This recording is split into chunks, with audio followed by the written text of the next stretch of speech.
بسم الله الرحمن الرحيم. الحمد لله رب العالمين، والصلاة والسلام الأتمان الأكملان على المبعوث رحمة للعالمين سيدنا محمد صلى الله عليه وسلم وعلى آله وأصحابه ومن اهتدى بهديه إلى يوم الدين. أما بعد، فإن أصدق الحديث كتاب الله، وخير الهدي هدي محمد صلى الله عليه وسلم، وشر الأمور محدثاتها، وكل محدثة في الإسلام بدعة، وكل بدعة ضلالة، وكل ضلالة في النار. أعاذنا الله منا وإياكم منها. أما بعد، السلام عليكم ورحمة الله وبركاته. تانجي dushimira Allah subhanahu wa ta'ala, amahoro n'imigisha byuzuye bitunganye bisakare ku ntumwa ya Muhammadin sallallahu alayhi wa sallam, we nabiwe n'abasangiranye ndobe n'abamukurikiye n'abazakomeza kumukurikira mu nzira y'ukuri kuzageza ku munsi w'imperuka. Dusaba Allah subhanahu wa ta'ala yuko yazaduha kuba muri abo ngabo, Allahumma amin. Bavandimwe Islam, kuri uyu munsi wa none bi'idhnillahi subhanahu wa ta'ala turaza kurebera hamwe amasomo akubiye nk'ibisanzwe mu gitabo Dalilus Sa'ilin. Tukaba tugeze ku somo ritwigisha at-taqwa, gutinya Allah subhanahu wa ta'ala, gutinya Allah subhanahu wa ta'ala. Wa qala alayhi as-salatu was-salam, inwa Muhammadin sallallahu alayhi wa sallam ati at-taqwa ها هنا وأشار إلى صدره.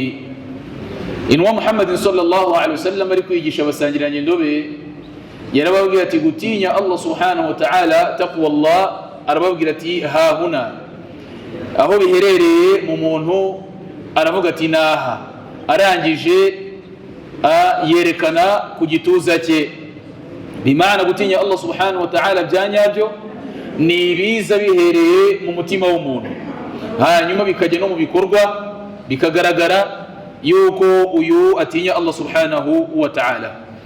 يقول المؤلف رحمه الله تعالى umwanditsi w'igitabo Allah amwishimira atubwira ati فتقوى العبد لربه أن يجعل بينه وبين ما يخشاه من ربه من غضبه وسخطه وعقابه وقاية تقيه من ذلك.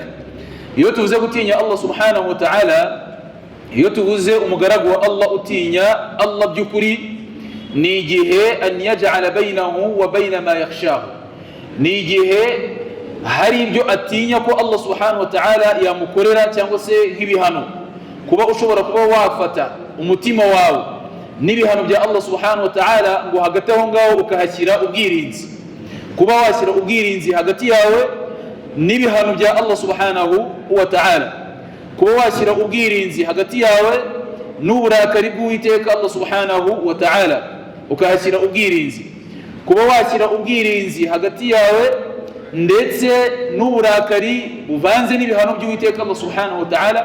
Ibyo ngibyo bisobanura gutinya Allah subhanahu wa ta'ala. وهي امتثال أوامره وهي امتثال أوامره واجتناب نواهيه. umwanditsi aratubwira ati nanone gutinya Allah subhanahu wa ta'ala ni ugushyira mu bikorwa amategeko ya Allah. Yaradutegetse dushyire mu bikorwa, yaradutegetse dushyire mu bikorwa. wajtinabu nawahi, hanyuma n'ibyo yatubujije tukabireka. Hano turacyasobanura maana yo gutinya Allah subhanahu wa ta'ala.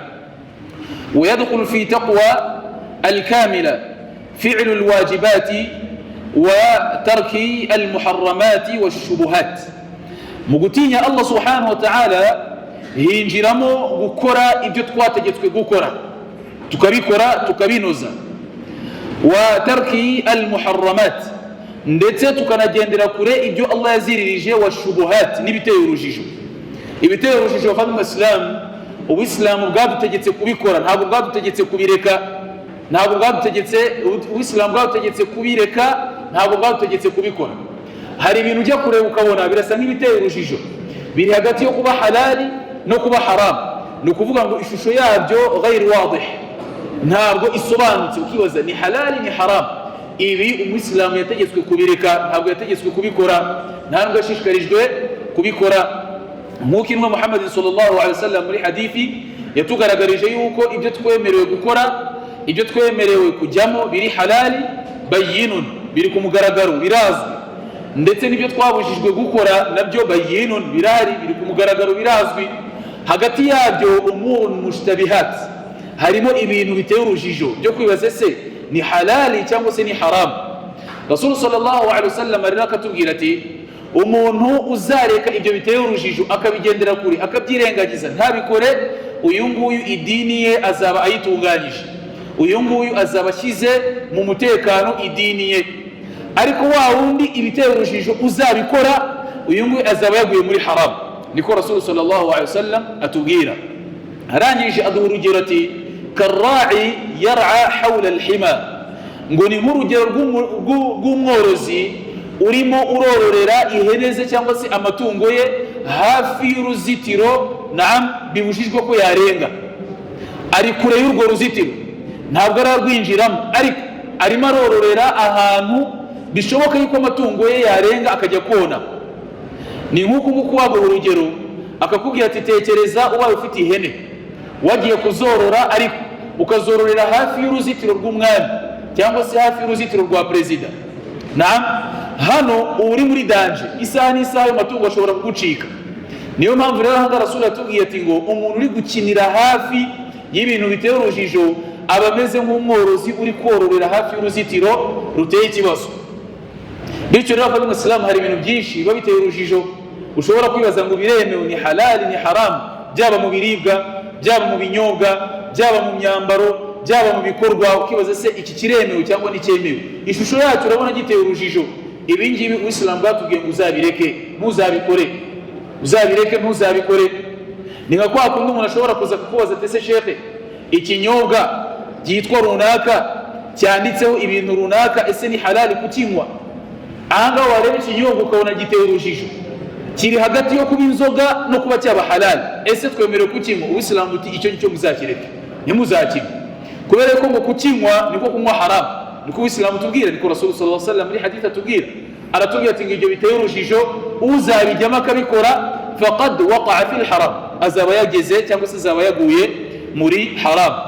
Rero gutinya Allah subhanahu wa ta'ala byanyabyo byuzuye ni ugukora ibyo twategetswe na Allah subhanahu wa ta'ala, tukareka muharramat, ibyo twabujijwe biziririjwe, ndetse n'ibiteye urujijo nabyo tukabireka.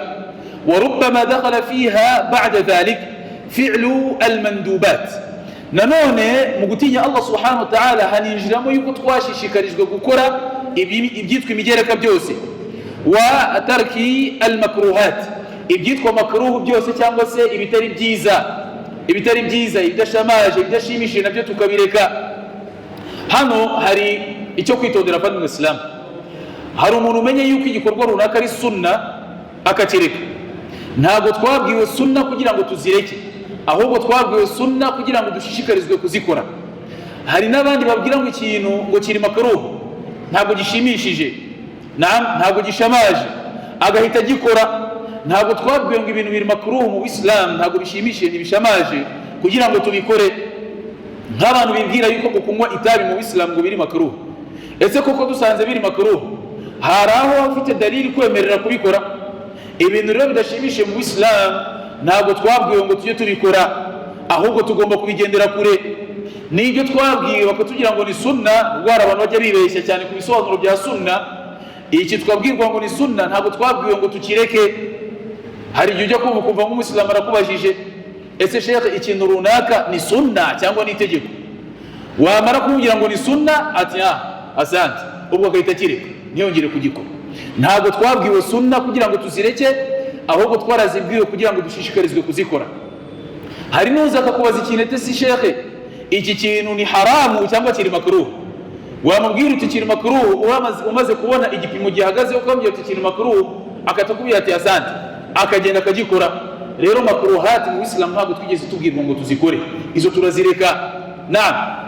Hanyuma wahiya a'la darajati taqwa, mu gukora sunna cyane iby'imigereka ndetse no kwirinda kugwa mu byitwa makruh, ni zimwe mu nzego ziri hejuru ziranga umuntu utinya Uwiteka Allah subhanahu wa ta'ala. Muri make hano tubashije kubona ishusho mu ncamake y'icyitwa gutinya Allah subhanahu wa ta'ala. Hanyuma hakaba ari dalili nyinshi zidushishikariza gutinya Allah subhanahu wa ta'ala n'ingero zazo mu buryo bugiye butandukanye. Yaqulu Allahu azza wa jalla, Allah muri Qur'an aratubwira ati ya ayyuhalladhina amanu taqullaha haqqa tuqatih, yemwe bemeye Allah subhanahu wa ta'ala, naam, mutinye Allah haqqa tuqatih, kumutinya kwa nyako, kutarimo ukumutinya kuuryarya, utinye Allah ukumutinya kwa nyako. Iyo tuvuze ngo gutinya Allah ukumutinya kwa nyako, bigiye kwinjira mu mvugo y'umwe mu bamenyi rahimahullahu ta'ala, la yahduruni ismu, izina rye ritarimo riraza mu buryo bwihuse. Yaratubwiye ati ngo gutinya Allah subhanahu wa ta'ala bitangwa mu rugero rw'uko ngo uko tukubona ukora ibyiza mu maso yacu, ngo ni nako ugomba gusa igihe tutari kumwe, igihe uri wenyine. No kuvuga ngo igihe uri mu bantu, igihe uri mu ruhame, ibikorwa byiza ukora bijye binakuranga uri wenyine. Ugutinya Allah subhanahu wa ta'ala ukora uri mu bantu bijye binakuranga igihe uri wenyine. Uko niko gutinya Allah subhanahu wa ta'ala nabwo biza bigakoma hahandi hitwa ngo gutinya Allah ukuri ko kumutinya. Umutinya Allah ukuri ko kumutinya ku mugaragaro arabitunganya akabinoza, nahihishe ari wenyine nabwo akabitunganya akabinoza. Ntabwo dutinya Allah subhanahu wa ta'ala ku mugaragaro gusa, kubera ko ilmu Allah shamila li kulli shay, ubumenyi bwa Allah subhanahu wa ta'ala shamilun fi kulli shay, buragenda bukagera kuri buri kimwe cyose. Ubumenyi bwa Allah subhanahu wa ta'ala mu kumva kwe, mu kubona kwe, naam, ndetse no kumenya buri kimwe cyose bigera ahantu hose, bigera ahantu hose, nta mupaka bufite ndetse nta n'inenge n'imwe bifite. Ubwo rero ugomba kumenya yuko igihe uri mu bantu fa huwa yarak, Allah subhanahu wa ta'ala arakubona, n'igihe uri wenyine daiman yarak, ibihe byose arakubona. Bityo rero la taj'alu Allah ahwana an-nadhirina ilayka, Allah ntuzamugire usuzuguritse mu bakubona bose, bakwitegereza bose. Allah ntuzamugire ngo niwe uri hasi mu gaciro, ahubwo mugire uri hejuru mu bakwitegereza banakubona bose. Kubera yuko hari ibyo utinya gukora uri imbere y'abantu, uzanatinye kubikora uri wenyine, kubera ko Allah arakubona. Rero ntuzamugire uri hasi mu gaciro mu bakubona bose. Hari n'ibyo watinya gukora imbere y'umwana wawe, waba uri wenyine ugashaka kubikora, menya yuko aho ngaho Allah subhanahu wa ta'ala arakubona. Fa adrib lakum mithala, reka mbahereze urugero. Mu bihe byashize hari umuyisilamu watambutse adusanga duhagaze turi abantu bagera muri batatu. Fa umwe muri twebwe aramuhamagara, ubwo yarasohotse mu musigiti, uwo muyisilamukazi aramuhamagara, aramubaza ati uri umuyisilamukazi? Ati naam ndi umuyisilamukazi. Ati wakosoye imyambarire yawe lillah, kubera Allah subhanahu wa ta'ala? Aramubwira ati insha Allah ndimo ndagerageza kubikora. Aramubaza ati, Sheikh aramubaza ati uvuye hese? Ati mvuye gusara. Wasayi wambaye gutya? Aramubwira ati oya, hari imyambaro myiza nagendanye. Arangije aramubaza ati ngo iyi myambaro urayambaye uri imbere ya Allah, urangije uyivanamo n'ubundi uracyari imbere ya Allah subhanahu wa ta'ala? Ubwo ni nkaho ushatse kugaragaza yuko wagize isoni, naam, aho ukeka yuko Allah ari kukubona, hanyuma aho ukeka ko Allah atari kukubona nabwo isoni uraziyambura. Kandi Allah daiman yaraka, ibihe byose arakubona. Ugasanga rero hari abayisilamukazi mu bikapu byabo bagendanamo imyenda, naam, ibitenge, amajilbabe, igihe cyo gusari bakikwiza, bamara gusari bakambara ubusa, nkaho Allah subhanahu wa ta'ala aba ababona koko, cyangwa se Allah subhanahu wa ta'ala akeneye yuko bakora izo ibada no kwambara hijabu igihe bari gusari gusa. N'ahandi hose Allah subhanahu wa ta'ala arashaka ababone bambaye izi hijabu, ababone bikwije. Naam, ubwo rero wava mu Islam, Allah subhanahu wa ta'ala ntabwo ari wo guhabwa agaciro gake mu batureba, ahubwo yakagombye guhabwa icyubahiro kiri hejuru mu bo tuzi neza yuko batubona. Nkuko nari maze kubabwira, hari igihe ugira isoni zo kugira ibyo ukora imbere y'umwana wawe muto wibyariye, ariko wageraho wumva kuri wenyine, cyangwa se imbere Allah subhanahu wa ta'ala ukaba wakora iki? Washirika isoni ugashaka kubikora. Rero bava mu Islam, gutinya Allah subhanahu wa ta'ala kwa nyako, kuzira uburyarya, bijye biba ahari amaso y'abantu, binabe n'igihe twiherereye turi twenyine. Allah subhanahu wa ta'ala akatubwira ati wala tamutunna illa wa antum muslimun, kandi muramenye ntimuzava kuri isi bava mu Islam mutari mu Bayisilamu abemera Imana nyakuri. Wenda nirwo rwego ruri hasi rushobora kuba rwaturokora imbere Allah subhanahu wa ta'ala yawm al-qiyamah. Kuba wemera Allah uri umuyisilamu nyawe bishobora kuzaba impamvu yuko Allah subhanahu wa ta'ala yawm al-qiyamah akugirira impuhwe, akaba yazagushira mu juru rye jalla wa ala.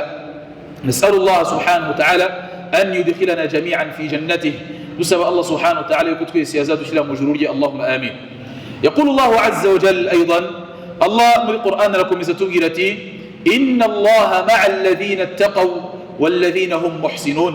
مكوري الله سبحانه وتعالى أريكمwe، iyo tuvuze ngo Allah ari kumwe n'umuntu no kuvuga ngo ni ibihe byose, aho abantu bakureba, aho abantu batakureba, mu bibazo, mu byishimo, wanezerewe, ubabaye, Allah subhanahu wa ta'ala ari kumwe n'uyu witwa attaqi, utinya Allah subhanahu wa ta'ala. Wal aks kadhalik, iyo tugiye kuvuga noneho tugiye kumva mafhumul mukhalafa muri iyi aya, niba tuvuga ngo Allah ari kumwe n'abamutinya, ducuritse ibisobanuro by'iyi aya ni nk'aho kuvuga ngo Allah ari kure y'abantu batamutinya. Allah ari kumwe, ari bugufi n'abamutinya bose, igihe bishimye, igihe banezerewe, igihe bameze neza, igihe bababaye, Allah ari kumwe nabo. Icy'ingenzi taqwa Allah, no kuba utinya Allah subhanahu wa ta'ala. Hanyuma niba muri wowe hatarimo gutinya Allah subhanahu wa ta'ala, ubwo muri no aya turakuramo irindi tegeko cyangwa se irindi ayandi makuru yuko abadatinya Allah abo bari kure na Allah subhanahu wa ta'ala. Buryo uri bugufi na Allah subhanahu wa ta'ala, n'igihe agiye kugutabara agutabara mu buryo bwihuse. Fa adrib lakum mithala, reka mbahe urugero. Urabona ukuntu dutuye, uramutse uhuye n'ikibazo ugahamagaza cyangwa se ugatabaza, buryo uzakugeraho bwa mbere mu buryo bwihuse n'uri hafi yawe. Twemeza abari mu Islam, ariko ushobora gutabaza uri kubwira ari kure, uyu yajya kukugeraho banakwishe bakumaze. Ariko kuba Allah subhanahu wa ta'ala ari bugufi yawe, na mbere y'uko umutabaza azakumva. Uko niko yatabaye intumwa Ibrahim alayhi salatu wassalam, bari kumujugunya he mu muriro, ubwo yakoraga da'wa asenya ibigirwamana byabariye abantu babisengaga ku gihe cye, hanyuma banzura kumufata ngo bamujugunye mu muriro. Ka kanya yamaze arimo aragenda bamunaze, kariya kanya yamaze agenda bamunaze, yuqal, biravugwa yuko hari abamarayika baje kumubwira yuko bashaka kumutabara, ariko yabahaye isomo, ababwira ati hasbi Allahu wa ni'mal wakil, Allah arampagirije rwose, ni nawe mwiza wo kwiringirwa. Byabaye impamvu yuko Allah subhanahu wa ta'ala amutabara mu buryo bugaragara yuko nta n'undi muntu wari gushobora kumutabara, ndetse Allah anigizayo impamvu zose zatuma umuntu avuga ati ngo akishijwe n'ikintu runaka. Allah yabishaka yari kumanura imvura, umuriro ukazima, bari gusigara bavuga ati Ibrahim arokowe n'imvura. Allah yabishaka ari kohereza umuyaga ugahuha uriya muriro ukazima, abantu bakavuga ati Ibrahim yarokowe n'umuriro. Ariko Allah subhanahu wa ta'ala yarawuretse uwo muriro ukomeza kwaka, ukomeza no kugurumana. Wa aslu an-nar, kandi umwimerere w'umuriro uratwika. Bityo rero Allah subhanahu wa ta'ala yahise ategeka umuriro gukora ikinyuranye, ni ukudatwika, ahubwo ntunagire ubushyuhe, ube amahoro, ube imbeho y'amahoro kuri Ibrahim. Kandi ntabwo ari kuri Ibrahim n'abandi, ahubwo byari Ibrahim faqat, we gusa wenyine. Allah muri Qur'an aratubwira ati qulna ya nar, Allah yahise ategeka umuriro arababwira ati kuni bardan, ba imbeho wassalama, imbeho y'amahoro, nanone imbeho itekanye ala Ibrahim, kuri Ibrahim faqat. Rero fa Muslim utinya Allah subhanahu wa ta'ala, Allah horana nawe mu bibazo byose. Ikindi kibazo wari wumva ngo impanuka hirya ngo bisi irabirandutse havuyemo umuntu umwe, ashobora kuba muslim cyangwa se ghayr muslim. Ese uriya muntu ninde umurokoye? Ni ubwenge bwe bwinshi yagize utumye arokoka, cyangwa se n'amayeri ye menshi yatumye arokoka? Wenda ushobora gusanga muri abo barokotse n'ubushake bwa Allah subhanahu wa ta'ala, wenda harimo n'uwarokowe na taqwa Allah, gutinya Allah subhanahu wa ta'ala afite. Rero gutinya Allah subhanahu wa ta'ala ku rundi ruhande binafite amatunda menshi kumwemera amani. Allah muri Qur'ani aratubwira ati inna Allah ma'a alladhina ittaqaw walladhina hum muhsinun, mukuri Allah subhanahu wa ta'ala ahorana n'abatinya Allah subhanahu wa ta'ala kandi bakanatunganya. يقول الله تعالى في آية أخرى، ميني آية الله رتقلت يا أيها الذين آمنوا اتقوا الله وقولوا قولا سديدا. يمني أبيمي الله سبحانه وتعالى اتقوا الله، متيني الله سبحانه وتعالى، كورمي الله سبحانه وتعالى بلا نقول سبق متيني. الأصل ubundi usanzwe umuntu akubwira ati ngo tinya mugenzi wawe, ni nkaho baba barimo barakubwira ngo umugendere kure cyangwa se umwitondere cyangwa se gutinya Allah subhanahu wa ta'ala ntabwo ari ukumujya kure, ahubwo ni ukumwegera. Uko niko gutinya Allah subhanahu wa ta'ala. Wakubwira ngo iyi nyamaswa jya uyitinye, ni nkaho bakubwiye ngo yigendere kure, uzayica n'imbere ahubwo bizaba ikibazo. Ariko batubwiye gutinya Allah subhanahu wa ta'ala ni aksi y'ibyo ngibyo, ni ikinyuranyo cy'ibyo ngibyo. Ntabwo ari ukumugendera kure Allah jalla wa ala, ahubwo ni ukumuba hafi, ni ukuba bugufi na Allah subhanahu wa ta'ala. Ku byo yagutegetse ukabikora, ku byo yakubujije ukabireka, ku mugaragaro ndetse n'ahihishe. Numara gutinya Allah subhanahu wa ta'ala, qulu qawlan sadida, muzarangwa no kuvuga amagambo meza aboneye atunganye. Nyuma yaha Allah azabaha ibyiza ndetse n'ibihembo. Yuslih lakum a'malakum, azabafasha gutunganya ibikorwa byanyu. Wa yaghfir lakum dhunubakum, anababarira ibyaha byanyu. Wa man yuti' Allah wa rasulahu, uzumvira Allah subhanahu wa ta'ala n'intumwa ye, faqad faza fawzan 'azima, uyazaba maze gutahukana intsinzi kandi ihambaye. قال الله تعالى الله من القرآن التقرتي فاتقوا الله ما استطعتم, mutinye Allah subhanahu wa ta'ala uko mubashije. Bavandimwe Islam, iyi aya hari abayumva bakayumva mu buryo butari bwo. Niba Allah tubwiye ngo tumutinye mu buryo tubashije, ntabwo ari ukwicara ngo n'ibyo wategetswe gukora ngo wange kubikora ngo simbibashije, ahubwo urategekwa kubikora mu buryo ubashije. Allah aratubwiye ati ittaqullah, mutinye Allah subhanahu wa ta'ala, yani mubikore, mubishyire mu bikorwa mastata'tum, ariko mu buryo mubashije. Twategetswe gusari, rero kuba twarategetswe gusari turi mu ngeri zigiye zitandukanye.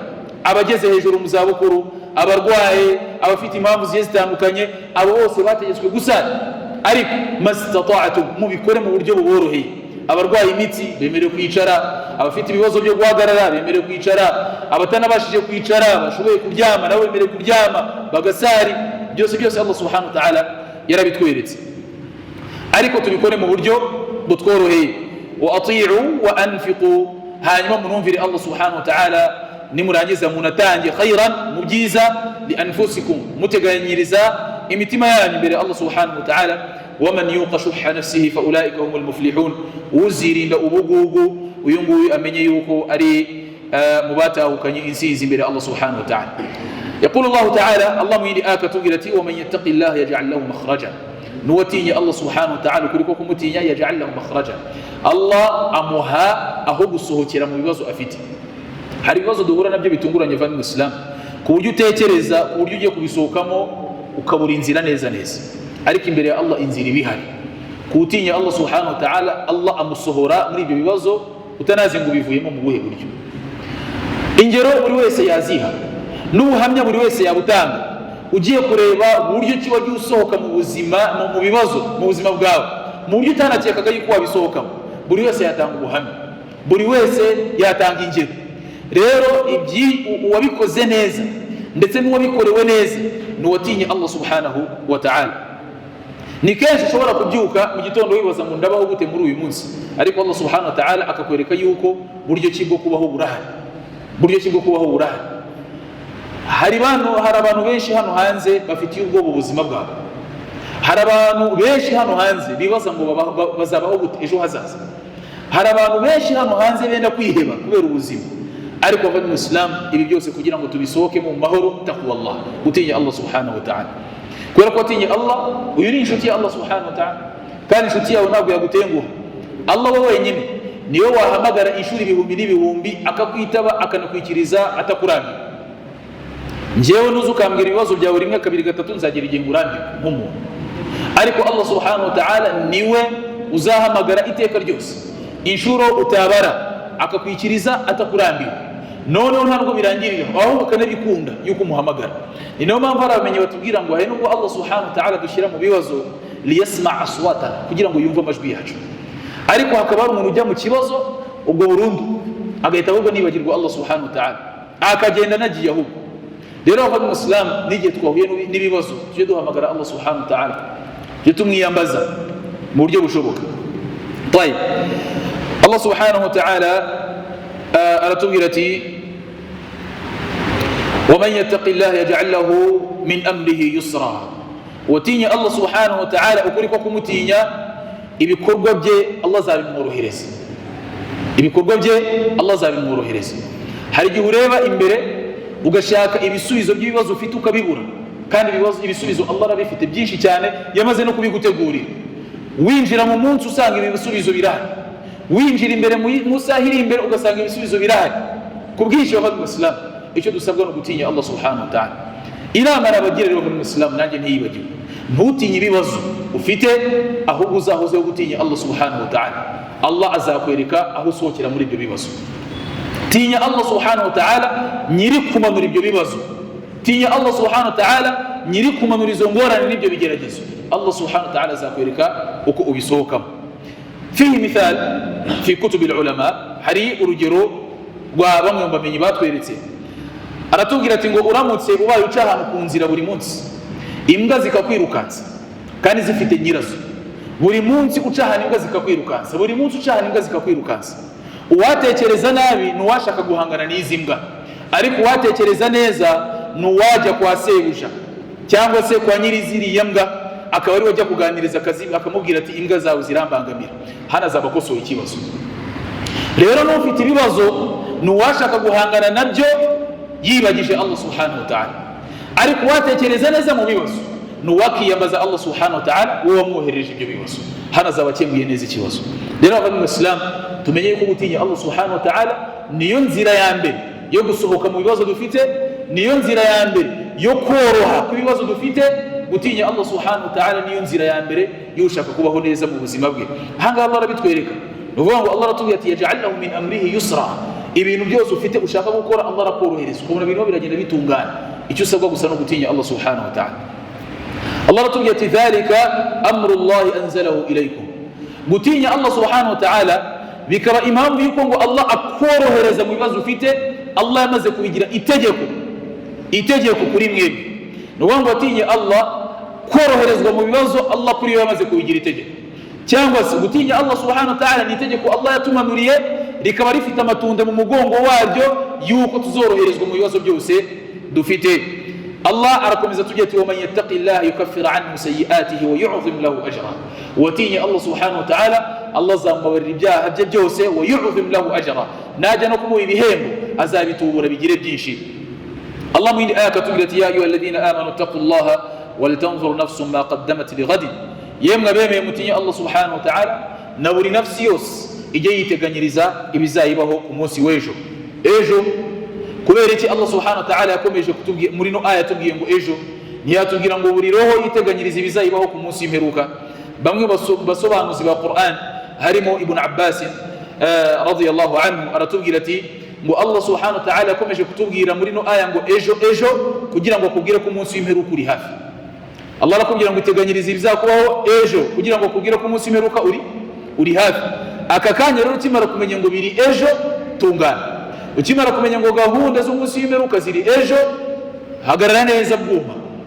Niyo mpamvu rero Allah subhanahu wa ta'ala yakomeje kutwibutsa atubwira ati haregereje, haraje. Ahanga kumwemera Imana abagomba guhora yiteguye.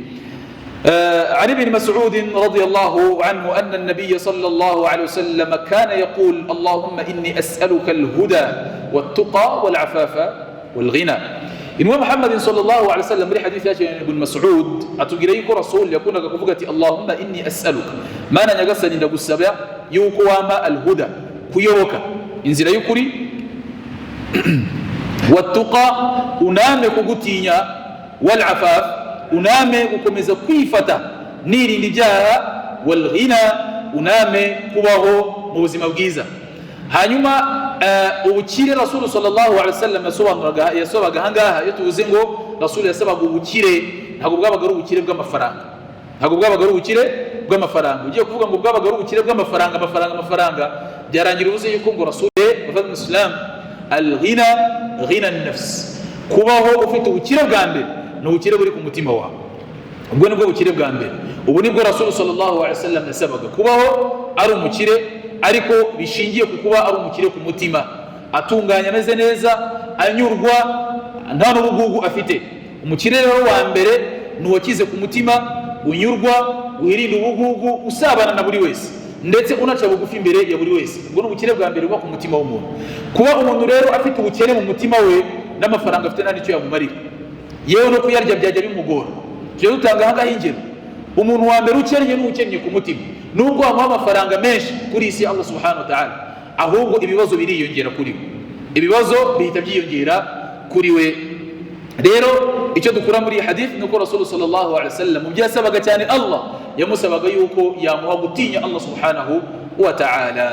طيب عن عدي بن حاتم الطائي رضي الله عنه قال سمعت رسول الله صلى الله عليه وسلم يقول من حلف على يمين ثم رأى أتقى لله منها فليأتي بالتقوى. رسول صلى الله عليه وسلم رتبجرتي ومن أزارهira ati wallahi sindi bukora ikintu runaka, nyuma akaza gusanga yuko hari ikintu gihari cyiza kinamwegereza Allah subhanahu wa ta'ala, kiri unatume iriya ndahiro yiwe yarahi ayisesa. Rasul ati ngo uyu nguyu azakore kiriya cyiza kirusha ibyo yarahiriyeho, azakore kiriya cyiza kirusha biriya yarahiriyeho. Taban mu mategeko y'Islam umuntu warahiye ko atazakora ikintu runaka hari amategeko amureba, niyo mpamvu mugomba kujya mwitondera indahiro murahira buri munsi. Umuntu aje akubwira ati ngo wallahi sinzongera kugusura akabirahirira, umunsi yibeshya akagusura hari amategeko amureba. Allah muri Qur'an aratubwira ati la yu'akhidhukumullahu billaghwi fi aymanikum. Hari ukuntu abantu baba barimo bararahira mu bintu biri aho ngaho batigeze bagambira, byamaze kujya ku rurimi rw'umuntu, ibyo avuze ararahira abizi neza ko arahiye cyangwa se atabizi ariko bitavuye ku mutima. Ibyo ngibyo bifite masaili zabyo. Ariko hari bya bindi murahira mugambiriye. Ibi murahira mugambiriye bifite amategeko. Uzashaka guca ukubiri n'indahiro yarahiye ngo uyu nguyu hari ikiru agomba gutanga, icya mbere mu byiru ni ukugaburira abakene batishoboye 10, cyangwa se akabambika, cyangwa se kubohoza umucakara. Mu gihe ibyo byose atabibashije arategekwa gufunga iminsi 3. Ujya kumva umuntu araje kuvuga ati ngo wallahi sinzongera kukuvugisha, yagira gutya mukazahura akakuvugisha. Hano indahiro aba yiciye ku ruhande, ubwo arasabwa kimwe muri biriya bintu tuvuze. Rero mujye mwitondera kurahira abavandimwe Islam, mujye mwitondera kurahira. Noneho kuri zino ngero tumaze gufata, uwaza kukubwira ati ngo wallahi sinzongera kukuvugisha ari uko mupfa ibintu by'ahangaha kuri iyi si gusa, ibyiza kurushaho nk'uko Rasul yatubwiye ni ukuvugana na mugenzi wawe. Siko beza abandi Muslim muri hadith Rasul yatubwiye ati ngo ntabwo byemewe kuba wakimuka mugenzi wawe iminsi irenze ingahe 3. Umwiza muri mwebwe n'uzabanza cyangwa se uzabanziriza mugenzi wo kumutorera salam. Bimana ko umuntu hari icyo mwapfa, ibyiza nuko mwahura mukavugana kunga ubuvandimwe bikarangira, atari uko urumwe yanze kuvugisha mugenzi we. Uramutse rero urahiye uti ngo wallahi sinzongera kuvugisha, hano hari icyiza kurushaho kinakwegereza Allah subhanahu wa ta'ala. Ni ikihe? Ni ukwiyunga na mugenzi wawe mukavugana. Urasabwa iki rero? Urasabwa gutanga ikiru kubera iriya ndahiro kugira ngo winjire mu cyiza kurusha cya kindi warahiriye. Nimba ari gufunga iminsi 3 urayifunga, nimba ari kugaburira abantu 10 urabagaburira, nimba ari kubambika ubambike, nimba ari kubohoza umucakara abacakara ntibakibaho, ibikoroheye muri biriya, hanyuma ugafata iya mbere mu kujya kuvugana na mugenzi wawe. Rero nibyo Rasul sallallahu alaihi wasallam atubwira hano, akatubwira ati umuntu uzarahira ngo hari ikintu atazigera akora mu buzima bwe, akaza gusanga yuko icyo yarahiriye ikinyuranyo cyacyo ari cyo cyiza kurushaho, azigomwe ibyo yarahiriye biveho, ye kunangira ave ku buzima, hanyuma agenda ajye kumvira Allah subhanahu wa ta'ala kubyo Allah amutegeka. Iyi hadith imeze gutya nanayigiramo inama bamwe mu babwiriza butumwa bagenzi bawe. Ari igihe ashobora kurahira yuko ari uhagaze kuri kw'ibyo avuga, ariko wayatabayyana lahu khilafa dhalik ba'da dhalik, akazisanga hari ukuri kumugaragarire nyuma y'ahangaha, kubera ko yarahiye, kubera yuko yiyemeje yuko ukuri ko ariko azahagararaho, bikarangira bigaragaye yuko ari mu binyoma, hanyuma iby'ukuri akabyirengagiza. Iyi hadithi iramureba, ibyo warahiriye urategekwa kubivaho, hanyuma ukinjira ku byiza biri hejuru y'ibyo ngibyo kurushaho. Muwaza akigisha Abayisilamu ibintu bihabanye n'umurongo wa nyawo w'intumwa Muhammad sallallahu alaihi wasallam, hanyuma akanabigumaho agakomeza kubinangiraho. Iyi hadithi iramureba. Numara kwakira ukuri no kumenya yuko ibyo wavuze atari byo, ukuri ni uku nguku, uzirinde kunangira, ahubwo uzamenye yuko Rasul yakugiriye inama ibyiza kurushaho nuko wavuga uti ibi ngibi ntabwo ari byo, ibi ari byo ni ibi ngibi. Rero no mu bantu harimo abantu banangiye burundu, rimwe na rimwe ugasanga no kukuri baranangiye, badashaka kumva ukuri. Niyakumvishe ubwo ni ukumva no kunangira, ni ukumva no kwigomeka. Ariko iyi hadithi iratwigisha ngo umva unumvire, wumva ukuri ukwakire, unagushyire mu bikorwa. Niba usabwa gutanga kugira ngo uku kuri ukugeremo, uzatanga lillah, kubera Allah subhanahu wa ta'ala. Hadithi yindi twese turayizi, Rasulullah sallallahu alaihi wasallam atubwira ati ittaqillaha haythuma kunt wa atbi'i as-sayyi'ata al-hasanata tamhuha wa khaliqin nas bi khuluqin hasan. Rasul ati mutinye Allah subhanahu wa ta'ala aho muherereye hose, aho uherereye hose urahazi, aho uherereye hose urahazi. Uri wenyine, uri kumwe n'abantu, uri kumwe n'umuntu umwe, uri kumwe n'abantu babiri, uri kumwe n'abo utagirira isoni, uri kumwe n'abo ugirira isoni, uri ittaqillah, tinya Allah subhanahu wa ta'ala. Aho uherereye hose, aho uherereye hose tinya Allah subhanahu wa ta'ala.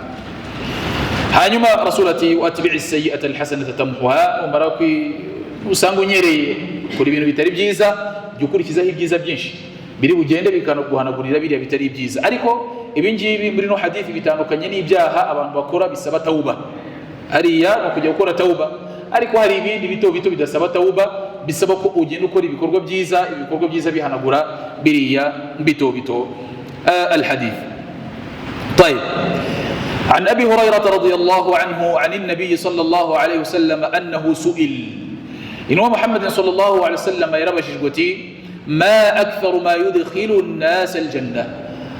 أتيون محمد صلى الله عليه وسلم بيش مبام نيكي كذابين جزا ميجو وانو أبزينجر ميجو برجع بزينجز ويونيكي قال تقوى الله gutinya Allah subhanahu wa ta'ala, kuzinjiza abantu benshi cyane mu ijuru afwan, wa husnul khuluq, ndetse n'imico myiza. Umuntu gutinya Allah ndetse no kurangwa n'imico myiza ni kimwe mu bintu bizagenda byinjiza abantu mu ijuru ry'Uwiteka Allah subhanahu wa ta'ala. Nas'alullaha an yulhimana at-taqwa, dusaba Allah subhanahu wa ta'ala yuko yakomeza kuduha kumutinya. وصلى الله وسلم وبارك على سيدنا محمد وعلى آله وصحبه وسلم. Muratwemera duhindira hanga kugira ngo twakire ibibazo by'abashaka kubaza mu somo twatanze cyangwa se hanze y'isomo byose insha Allah, Allah nadushoboza turabisubiza.